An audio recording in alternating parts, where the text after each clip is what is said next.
Hey everybody, welcome back to the H.O.P Lane. Over here we are healing on purpose and we are inviting you to join us on the journey of Life, yes. living intentionally for eternity. Now, on last time we were together, we talked about Isaiah chapter 48, and we talked about the reality that God grieves, and because He's created us in His image, we too grieve. Yeah. And grieving is the normal and natural response to change or loss. Yeah. Now, we hope and pray that by the grace of God, that you are healing, that you are in your process, that you are processing your change, your loss, and all of those things. But today we want to talk to you about somebody who's not healed. Today we want to talk to you and look at one of the many Bible examples of a person who makes a unique decision. Yeah. We believe is based on grief and loss. As you watch this, we want you to engage with the text yourself. Yeah. So the story centers around this experience in this particular family, and we're familiar with this family, right? Abram at one point, Sarai at one point, and as they have begun this family journey, they were not able to have children. Yep. And Genesis so, chapter 16. yeah, Genesis chapter 16. And so when we reflect back on some of the things that we've learned about loss, right? We have tangible and intangibles. What would you say was the loss here of the prospects of not being able to have children? Actually, this is, excuse me, this is dynamic because I think it's both. The child is tangible. Yeah, Womanhood, motherhood, being a good mother, a good wife, yeah. In those that are cultural those are context. right. Those are intangible, and so this is a weird combination of both tangible and intangible loss. So we would probably categorize this idea of realizing that you can't do something that maybe you look at other people and think, oh, it's so easy for them to do, right? It comes natural, right? Especially when you look at us as women, one of the things that we all should be able to do, right, is to be able to, and men as well, right, to be able to procreate, right? And in this instance, though, it was well known that throughout the years, she was not able to give birth to children. So that loss, I think we can categorize it as a loss of what maybe Hopes, hopes, dreams, expectations, right?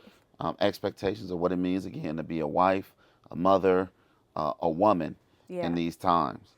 And so this is it's fascinating because in the narrative in Genesis chapter 16, she gets notice I said she gets a wonderful idea on how she can fix her situation. And Ah, one of the things that Tamara and I felt was unique about this and we thought it was very interesting is when we are dealing with the prospects of loss and change and filtering through those things, oftentimes we are faced with decisions that we have to make. See, the loss puts me in an emotional space yeah. that's uncomfortable. I don't like it. I want to get out of it. And the decisions and choices are about how quickly can I get out of this space? How quickly can I Mm. get away from what it is that I'm feeling?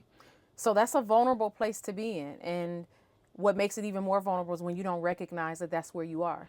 And I would dare say that most people don't recognize that that is what they're doing when they're in that very delicate space of grief, right? When I had hoped for certain things for myself, and I began to think, how do I fix this? Right. How can I get out of this? How can we change this circumstance? So when I'm unaware, my thoughts, my solutions, my processes mentally, they all make sense to me because I'm unaware that I'm in a loss, change, grief space. Yeah. So Sarai's choice was, it was actually very interesting in Genesis chapter 16, verse 3. Then Sarai, Abram's wife, took Hagar, her maid, the Egyptian, and gave her to her husband Abram to be his wife after Abram had dwelt 10 years in the land of Canaan. So this is 10 years after Abram and Sarai and their whole family comes into Canaan. This is 10 years later. And this was not a surrogate thing because it says she gave him to her to be his wife. So in the New English translation, because I just something about this translation is just very something about it, right? It says that he in verse 4 it says that he had sexual relations with Hagar and she became pregnant. So again, like you said, this isn't, oh, can you have a child for me, right? This is This no, wasn't take her to be artificial your insemination. wife. This was he went and he had sexual No, no, no. relations You with this saying person. he went and he had, which is What? true. But listen, Yeah, it was at the behest. This was absolutely. concocted in the mind of a grieving Sarai. Yeah. It doesn't make sense when we look at it. We like, oh man, that's stupid. Now, who would do that? But the reality is, we can do some stupid stuff when we're When we're grieving, grieving, yeah. because we're really and truly not in our right minds. We're in an emotional space. I'll say it again. We're in an emotional space.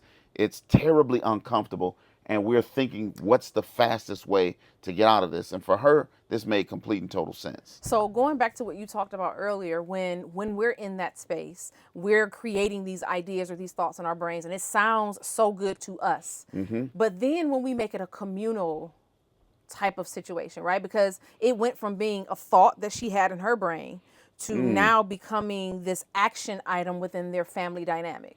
Yeah, and that's powerful that you mentioned that, because often the people that are around us and the people we're in relationship with, they know when we're uncomfortable. They know when we're hurting. They can see it, because it changes the environment absolutely that we're in, and totally. And the people that are around us want us to get out of that space as well. Yes. So in my mind, because I know a lot of us is like, huh, yeah, take her to be your wife, go in and have sex with her. Yeah, that sounded like a good idea to him. But the reality is, I would challenge us to look at this from another perspective. Maybe he does not want to do this, but because his wife says this is going to make me feel better, this is going to fix me. And remember, we said grieving people don't need to be fixed, but this is going to fix me and fix us and fix our situation. Do this. And what we often find, I think, is demonstrated here. The people in our lives go along with us in order to help us to get out of that space. Now we're hearing this, and for again, some of us will listen to that and we'll think, I would never do such a thing, right? Like, I don't understand how you could possibly make these decisions, but people don't just do this in the areas of this, right? I have to, just express that there are a lot of parents who deal with this when it comes to maybe a child who's dealing with addiction, right? You want to know how many parents make the decision, well, as long as they do it in my home, right? Because I'm grieving the possible loss of a child if I just let them go out into the streets and do these things that are hurtful or harmful to themselves. So in our minds, we begin to rationalize. That's the word. Yeah. The rationalization of the potential of losing someone or watching the person that you love continuously harm themselves, right? And you're not there to do anything about it. And I imagine this man, this wasn't the first time talking about the subject of birth and children, the Yeah. subject of not being able to have children. Imagine her probably going to, let's say, family functions or the local picnics or things, and you see these children and you see the pain in your loved one's face, knowing desperately that they want to be able to participate or be able to experience that, and they cannot. And so I think that there is some room for empathy for him in this sense that, man, you know what? Maybe this will quell her pain. Maybe this will quell her hurt. Yeah, I don't want to do this, but if this is going to make them feel better, Yeah. I will. Or I don't think this is a good idea, but if this is going to help them to move out of the emotional space that they're in. Now, the thing that's fascinating to me is not just that the people around us often will go along with decisions that are not the wisest. One of the things that comes out in this story, which I think is is scary actually, in terms of who ultimately gets the blame. And I want you to read the New English translation, because I'm gonna read the King James version first. Um, so he went in. I'm reading verse 4 and 5. So he went in to Hagar. She conceived, and when she saw that she had conceived, her mistress became despised in her eyes. Then Sarai said to Abram, "My wrong be upon you. I gave my maid into your embrace, And when she saw that she had conceived, I became despised in her eyes. The Lord judged between you and me. Now read that in the New English The translation. New English translation is just, it's translating. Okay. Okay, okay.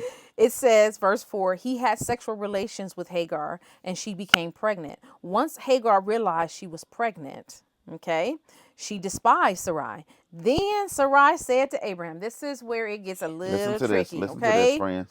You have brought this wrong on me. Wait, I, wait, wait. You? you, So she blaming who? you, Okay, okay. okay? I allowed my servant to have sexual relations with you, but when she realized that she was pregnant, she despised me. May the Lord judge between you and me. That's raggedy. I'm gonna use that word. Yeah, Okay, yeah, yeah, that's yeah, yeah. raggedy. And what's so raggedy about it is it was, remember, from her emotional space of grief. She's the one who made a decision for the family, right? Because Abram wants her to get out of this terrible emotional space, he goes along with it. Now, the very thing that she wanted to happen, which is that Hagar would become pregnant, Hagar becomes pregnant, but now this is not working out the way that she planned on it, because now Hagar is looking down at her. Now, this is the part that's dangerous. Who does she blame? She blames Abram. She says, "You did this." But I want you to, this may sound extremely crazy, but I want you to go back to what we suggested earlier.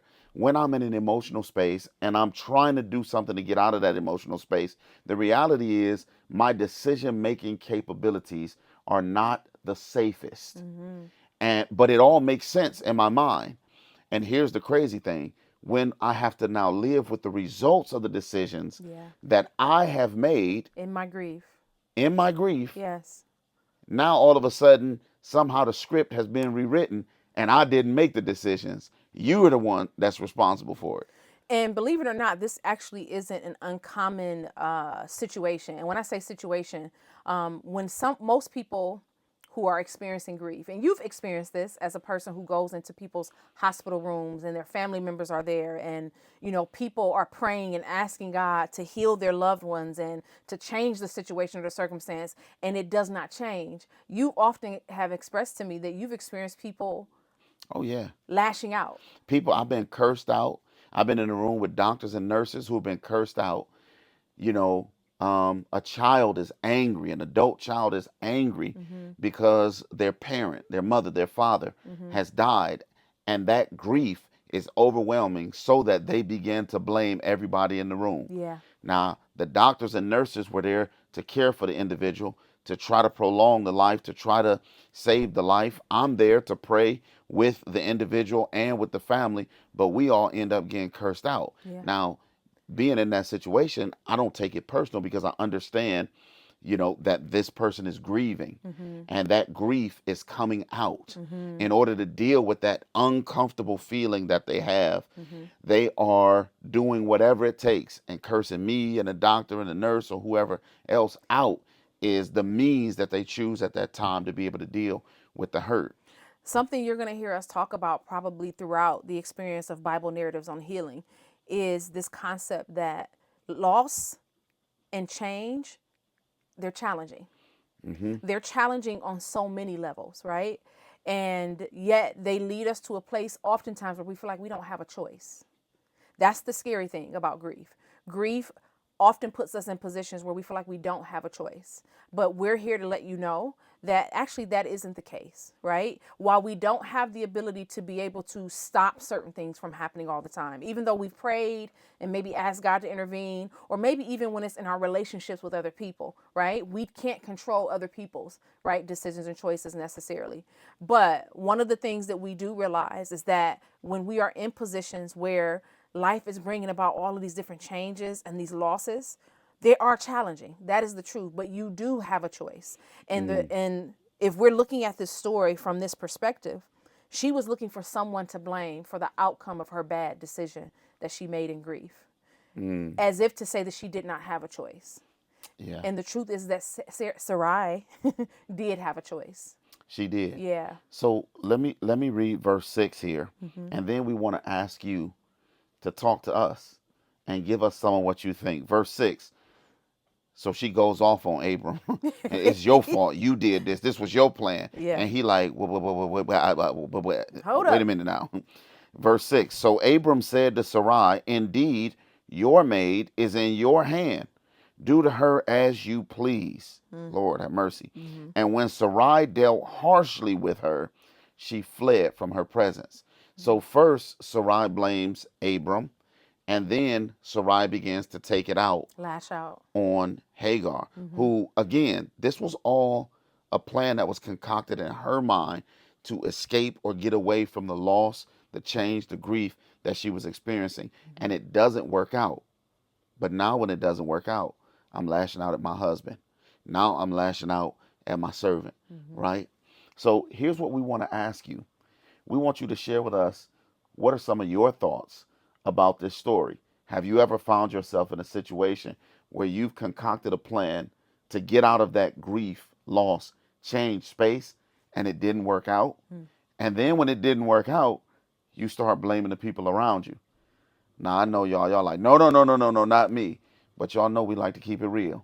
So we're asking you to process and think about that. And maybe you can't think of in the immediate sense in your life a choice that you've made, but maybe you are aware of choices that other people have made. Talk about that. You know, let us know, what is it like to make a choice out of a space of grief? And maybe your choice wasn't as big as Sarai's was, but if you can share an experience where you've made a decision that was out of an unhealthy space, a painful or hurting space, we want you to share that with us. And then after you share that, we're going to share a little bit more about this story. God bless you guys. Thanks for joining us in the H.O.P Lane. Continue to live intentionally for eternity.